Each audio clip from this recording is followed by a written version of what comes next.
Hello, ഇന്ന് ഞാൻ മലബാറുകാരുടെ സ്പെഷ്യലായിട്ടുള്ള ഈന്തും പൊടിയാണ് കേട്ടോ റെഡിയാക്കി എടുക്കുന്നത്. ഈന്തും പൊടി ചിലർക്കൊക്കെ അറിയാം, ചിലർക്കൊക്കെ അറിയാത്തതും ഉണ്ടാവും അല്ലേ. ഇത് കഴിച്ച് നോക്കാത്തവരൊക്കെ ഉണ്ടാവും. പക്ഷേ എൻ്റെ പേഴ്സണൽ ഫേവറേറ്റ് ആയിട്ടുള്ള ഒരു ഐറ്റമാണ് കേട്ടോ ഇത്. എൻ്റെ വീട്ടിൽ എൻ്റെ ഉമ്മ വർഷത്തിലൊരു തവണ ഉണ്ടാക്കുന്ന ഒരു ഐറ്റമാണ് കേട്ടോ. കുറച്ച് പൊടിയല്ലേ നമുക്ക് കിട്ടുള്ളൂ.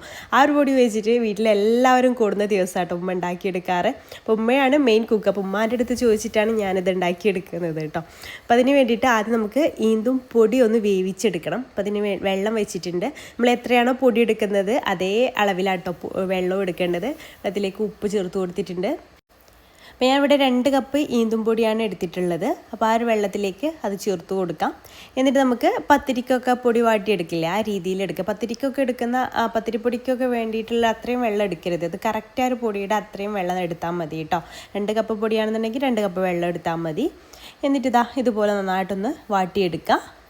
ചെറിയ തീയിലിട്ട് കൊടുത്താൽ മതി കേട്ടോ. ഇതുപോലെ നന്നായിട്ടൊന്ന് വാട്ടിയെടുക്കുക. എന്നിട്ട് ചെറിയൊരു ചൂടോട് കൂടെ തന്നെ നമുക്കിത് കുഴച്ചെടുക്കണം. ഇനി മീന്ത് എന്താണെന്ന് അറിയാത്തവരുണ്ടെങ്കിൽ ഞാൻ ജസ്റ്റ് പറഞ്ഞുതരാം. ഒരു മരം ഉണ്ടല്ലോ, ഒരു മരത്തിൽ നിന്ന് കവുങ്ങൊക്കെ പോലെയുള്ള മരത്തിൽ നിന്നൊരു ചെറിയ ചെറിയ കായകളുണ്ടാവും. അത് ഉണക്കി അത് വെട്ടിയിട്ട് തൊലിൽ നിന്ന് ഒരു സീഡ്സ് മാത്രം എടുത്തിട്ട് ഉണക്കി പൊടിച്ചിട്ടാണ് ഈ ഒരു പൊടി ഉണ്ടാക്കുന്നത്. ഇത് വളരെ കുറച്ച് നമുക്ക് കിട്ടാം. അതിപ്പോൾ കടയിലൊക്കെ വാങ്ങിക്കാനും കിട്ടുന്നുണ്ട് കേട്ടോ ഇത്. അപ്പോൾ അത് വെച്ചിട്ടാണ് ഇത് ചെയ്തെടുക്കുന്നത്. ഇത് വെച്ചിട്ട് പുട്ടൊക്കെ റെഡിയാക്കി എടുക്കും. പക്ഷേ അതിലേറെയൊക്കെ എനിക്ക് ഒന്നുകൂടെ ഇഷ്ടം ഇതുപോലെയാണ് കേട്ടോ. ചിക്കൻ വെച്ചിട്ടും ബീഫ് വെച്ചിട്ടൊക്കെ ഇത് റെഡിയാക്കി എടുക്കും. ഞാനിപ്പോൾ ബീഫ് വെച്ചിട്ടാണ് ചെയ്യുന്നത്. അപ്പോൾ അത് നന്നായിട്ട് കുഴച്ചെടുത്ത ശേഷം ഇതുപോലെ ചെറിയ ചെറിയ പിടികളാക്കിയിട്ട് എടുക്കുക. ഈ രീതിയിൽ ഈ ഒരു ഷേപ്പിലാട്ടോ ആക്കിയെടുക്കുക. ഒരുപാടങ്ങ് ചെറുതാക്കരുത്. കുറച്ചൊക്കെ വലുപ്പം വേണം, എന്നാൽ ഒരുപാട് വലുതാവരുത്. നമുക്ക് കഴിക്കുമ്പോൾ അത്ര ടേസ്റ്റ് ഉണ്ടാവില്ല. ഒരുപാട് വലുതായി പോയാൽ, ഒരുപാടങ്ങ് ചെറുതായി പോയാൽ നമ്മളിത് തിളപ്പിച്ച് ഊറ്റാണ് ചെയ്യുന്നത്. അപ്പോൾ അത് കലങ്ങി പോകും കേട്ടോ. അപ്പോൾ ഈ രീതിയിൽ നമുക്ക് ഓരോന്ന് ഷേപ്പാക്കി എടുക്കാം. ചിലരൊക്കെ ഇത് റൗണ്ടിൽ ചെയ്തെടുക്കാറുണ്ട് കേട്ടോ. ഇത് എൻ്റെ ഉപ്പാൻ്റെ ഉമ്മ മുതൽ അങ്ങനെ കണ്ട് ശീലമുള്ളതാട്ടോ എനിക്ക്. അന്ന് മുതലേ ഈ ഒരു ഷേപ്പിലാണ് നമ്മൾ ഉണ്ടാക്കിയെടുക്കാറ്. എന്നിട്ട് കുറച്ചധികം തന്നെ വെള്ളം എടുക്കുക കേട്ടോ. അത് തിളപ്പിച്ച് ഊറ്റാൻ വേണ്ടിയിട്ടുള്ളതാണ്. അപ്പോൾ വെള്ളം ഒന്ന് നന്നായിട്ട് തിളച്ച് വന്ന ശേഷം അതിലേക്ക് ഇതിട്ട് കൊടുക്കാം. ഒത്തിരി പിടികളുണ്ടെന്നുണ്ടെങ്കിൽ 2 ബാച്ചായിട്ട് ചെയ്തെടുത്താൽ മതി. ഇതാകെ കുറച്ചല്ലേ ഉള്ളൂ, 2 കപ്പിൻ്റെ പൊടിയല്ലേ ഉള്ളൂ. അപ്പോൾ അത് എല്ലാം കൂടെ ഞാൻ ഒരുമിച്ച് അങ്ങ് ഇട്ട് കൊടുക്കുകയാണ് കേട്ടോ.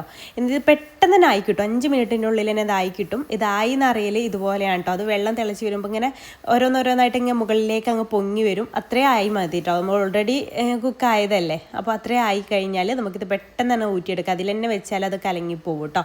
അപ്പോൾ അത് മുകളിലേക്ക്, ആ വെള്ളത്തിന് മുകളിലേക്ക് അങ്ങ് പൊങ്ങി വന്നാൽ അത് ഊറ്റിയെടുക്കാം. അപ്പോൾ ഞാൻ ബീഫൊക്കെ നോർമലായിട്ട് വെക്കുന്ന പോലെ തന്നെയാട്ടോ വെച്ചിട്ട് കുറച്ചധികം നമുക്ക് ഈ ഒരു ഈന്തുപൊടിയിലേക്കും കൂടെയുള്ള മഞ്ഞൾപ്പൊടി എക്സ്ട്രാ ഇട്ട് കൊടുത്തിട്ടുണ്ട് എന്ന് മാത്രം. പിന്നെ ഇതിലേക്കൊരു തേങ്ങയുടെ അരപ്പ് വേണം. അത്യാവശ്യം കായം വേണം കേട്ടോ. അത് കഴിക്കാൻ അതിൻ്റെ കായം പ്രത്യേക ഒരു ടേസ്റ്റാണ്. അപ്പോൾ ചിലർ തേങ്ങ ഇല്ലാതെ ഇറച്ചിയും പുളിയൊക്കെ വെക്കുന്ന പോലെ വെക്കാറുണ്ട്. പക്ഷേ അതിലറക്കെ ടേസ്റ്റ് ഇതുപോലെ ആയിട്ട് എനിക്ക് ഫീൽ ചെയ്തിട്ടുള്ളത്. അപ്പോൾ 2 കപ്പ് തേങ്ങയും അതിലേക്ക് 1 ടീസ്പൂണ് ചെറിയ ജീരകവും, ഒരു 4 ചെറിയുള്ളിയും, ഒരു 3 പച്ചമുളകും എടുത്തിട്ടുണ്ട്. നമ്മുടെ എരിവിനനുസരിച്ച് എടുത്താൽ മതി കേട്ടോ. പച്ചമുളകൊക്കെ അതും എടുത്തിട്ടുണ്ട്. അത് നന്നായിട്ടൊന്ന് അരച്ചെടുത്തിട്ടുണ്ട്. അതിതുപോലെ ഈ ഒരു ബീഫ് കറിയിലേക്ക് അങ്ങ് ഒഴിച്ചു കൊടുക്കുക കേട്ടോ. പിന്നെ നമുക്കതിലേക്ക് നമ്മൾ തിളപ്പിച്ച് ഊറ്റിയെടുത്തിട്ടുള്ള ഈന്ത് പിടികളുണ്ടല്ലോ, അതും കൂടെ അങ്ങ് ഇട്ട് കൊടുക്കാം. ഇത് നന്നായിട്ടൊന്ന് മിക്സ് ചെയ്തതിന് ശേഷം അതുകൂടെ ഇതിലേക്ക് അങ്ങ് ഇട്ട് കൊടുക്കാം.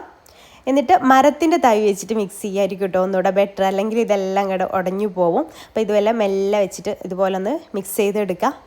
അപ്പോൾ ഈ ഒരു കായം നമുക്ക് കുറച്ച് ടൈം വയ്ക്കുമ്പോൾ ഒന്നും കൂടെ ഒന്ന് തിക്കായിട്ട് വരും. അതുകൊണ്ടാണ് ഞാൻ ഇത്രയും കായത്തിൽ തന്നെ എടുത്തിട്ടുള്ളത്. ഇതിൻ്റെ കായം തന്നെ വെറുതെ ഇങ്ങനെ ഇരുന്ന് കഴിക്കാൻ ഭയങ്കര ടേസ്റ്റാണ് കേട്ടോ.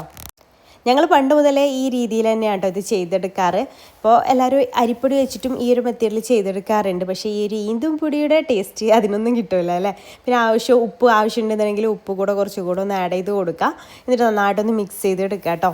അപ്പോൾ അതൊന്ന് തിളച്ച് വന്നാൽ നമുക്ക് ഫ്ലെയിം ഓഫ് ചെയ്യാം. ഇനി ഇതിലേക്കൊന്ന് താളിച്ചൊഴിച്ച് കൊടുക്കാനുണ്ട്. അതിന് വേണ്ടിയിട്ട് ചെറിയൊരു പാൻ വെച്ചിട്ടുണ്ട്. അതിലേക്ക് ഒരു 2 ടേബിൾ സ്പൂൺ വെളിച്ചെണ്ണ ഒഴിച്ചു കൊടുക്കുക. വെളിച്ചെണ്ണ തന്നെ എടുക്കുക കേട്ടോ. അതിലേക്കൊരു 5 8 ഒക്കെ ചെറിയുള്ളി ചെറുതായിട്ട് അരിഞ്ഞത് ചേർത്തിട്ട് ഒന്ന് മൂപ്പിച്ചെടുക്കുക. പിന്നെ അതിലേക്ക് കുറച്ച് കറിവേപ്പില, കുറച്ചധികം തന്നെ കറിവേപ്പില ഇട്ട് കൊടുത്തോളൂ കേട്ടോ. കറിവേപ്പില കൂടി ഇട്ട് കൊടുക്കുക. എന്നിട്ട് നമുക്ക് അത് ഈ ഒരു ഈന്തും പൊടിയിലേക്ക് അങ്ങ് ഒഴിച്ചു കൊടുക്കാം. ഇത്രയേ ഉള്ളൂ. ഇനി നന്നായിട്ട് അങ്ങ് മിക്സ് ചെയ്തെടുത്താൽ മതി. സംഭവം സെറ്റ്. സംഭവം അടിപൊളിയാണ് കേട്ടോ. അപ്പോൾ ഇത് കഴിക്കാത്തവരുണ്ടെങ്കിൽ ഒരു തവണയെങ്കിലും പൊടി വാങ്ങിച്ചിട്ടാണെങ്കിലും ഒന്ന് ഉണ്ടാക്കി കഴിച്ച് നോക്കൂ കേട്ടോ. ഭയങ്കര ടേസ്റ്റാണ്. എനിക്ക് ഭയങ്കരമായിട്ട് ഇഷ്ടമുള്ള ഒരു ഐറ്റം, ഇഷ്ടമുള്ള ഒരു ഐറ്റമാണ് കേട്ടോ. അപ്പോൾ ഉമ്മാൻ്റെ അടുത്ത് ചോദിച്ച് റെസിപ്പിയൊക്കെ കണ്ടെത്തിയിട്ട് ഉണ്ടാക്കി നിങ്ങൾക്കും കാണിച്ചതാണ്. നിങ്ങൾക്കിത് ഇഷ്ടമായിട്ടുണ്ടെങ്കിൽ ട്രൈ ചെയ്ത് നോക്കുക. ട്രൈ ചെയ്ത് നോക്കുന്ന സമയത്ത് ഫീഡ്ബാക്ക് അറിയിക്കട്ടോ. ഫോളോ ചെയ്യാത്തവർ ഫോളോ ചെയ്യാൻ മറക്കല്ലേ. താങ്ക്